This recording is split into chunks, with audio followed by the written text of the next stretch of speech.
ఓటే దేశంలో ప్రజాస్వామ్యాన్ని కాపాడుతుందన్నారు ఏఐసీసీ జనరల్ సెక్రటరీ. ఓటు హక్కు వినియోగించుకునే ముందు ప్రజలు ఆలోచించుకోవాలన్నారు. లోక్సభ ఎన్నికల ప్రచారానికి చివరి రోజు కావడంతో కామారెడ్డి, వికారాబాద్ లో పర్యటించారు ప్రియాంక. ఈ ఎన్నికలు రాష్ట్ర భవిష్యత్తును నిర్ణయించేవన్నారు సీఎం రేవంత్ రెడ్డి. తెలంగాణ నుంచే మార్పు మొదలైందన్నారు AICC general secretary Priyanka Gandhi. కామారెడ్డిలో నిర్వహించిన రోడ్ షోలో పాల్గొన్నారు ప్రియాంక. దేశం ప్రేమ, అహింస, సత్యంపై ఆధారపడిందన్నారు. అభివృద్ధికి ఓటేయాలని పిలుపునిచ్చారు. ప్రజలు తమ ఓటుతో ప్రజాస్వామ్యాన్ని రక్షించాలన్నారు ప్రియాంక. एक ऐसी सरकार लाओ देश में जो कभी आपको गुमराह नहीं करे, जो दिन रात आपके लिए काम करके दिखाए, आपकी सेवा करे। परसों वोट डालने का दिन है। आज यहाँ खड़े हुए तय करो कैसा नेता चाहिए।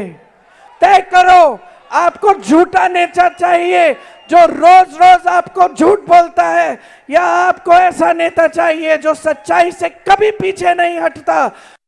వికారాబాద్ జిల్లా తాండూరు జనజాతర సభకు హాజరయ్యారు ప్రియాంక. గత అసెంబ్లీ ఎన్నికల్లో తెలంగాణ ప్రజలు ప్రజాప్రభుత్వాన్ని ఎన్నుకున్నారని అన్నారు. ఇందిరాగాంధీని ఆదరించిన నేల ఇదన్నారు. సోనియా గాంధీని సోనియమ్మ అని పిలిచి తల్లి స్థానం ఇచ్చారని గుర్తు చేసుకున్నారు ప్రియాంక.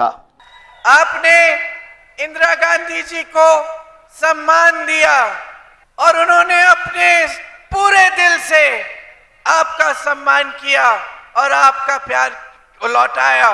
श्रीमती सोनिया गांधी को आप सोनियम्मा बोलते हैं। आपने उनको अपनी माँ बनाया, मेरी माँ है, और इस सम्मान से मेरा और आपका रिश्ता भी बनता है कि हम भाई बहन हैं। ఈ ఎన్నికలు రాష్ట్ర భవిష్యత్తును నిర్ణయించేవన్నారు సీఎం రేవంత్ రెడ్డి. ప్రజలు ఆలోచన చేసి తీర్పు ఇవ్వాలని కోరారు. వికారాబాద్ జిల్లాకు కాంగ్రెస్ అత్యధిక ప్రాధాన్యత ఇచ్చిందని చెప్పారు. ఆగస్టులోపు రుణమాఫీ చేస్తామన్నారు సీఎం రేవంత్. వికారాబాద్ జిల్లా రైతాంగం సాక్షిగా తెలంగాణ రాష్ట్రంలో ఉన్న కోట్లాది రైతులకు నేను మాట ఇస్తున్నా.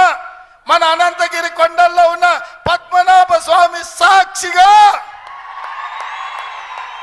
15 ఆగస్టు లోపల రైతులకు 2 లక్షల రూపాయలు రుణమాఫీ చేసి